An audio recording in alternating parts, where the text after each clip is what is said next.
As long as you're eating at a calorie deficit and ideally having enough protein as well, then you're going to successfully lose weight and strip off fat regardless of what and when you eat.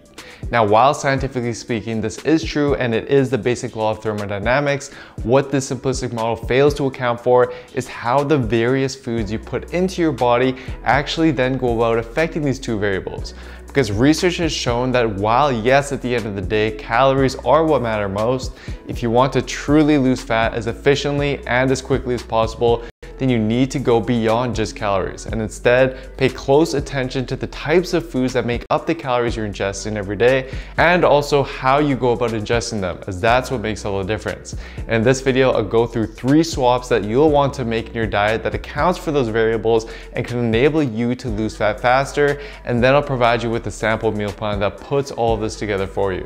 The first swap you want to make with your diet is to stick to mostly with foods that have been minimally processed. So for example, foods like oats and multigrain bread, as opposed to their refined counterparts such as cereal and white bread that have been stripped of most of their important nutrients and fiber. Not only are these less processed foods beneficial when dieting in the sense that they generally provide more nutrients and keep us fuller for longer, but they also have another unique benefit that has to do with something called the thermic effect of food, which is the amount of calories that our body burns to metabolize and actually use the foods that we ingest. And one of the unique fat loss benefits about unprocessed foods is that in most cases, our body burns significantly more calories when digesting unprocessed foods than it does when compared to their processed counterparts. For instance, one study compared the caloric burn required to digest and metabolize 2 minimally processed sandwiches consisting of whole grain bread and real cheddar cheese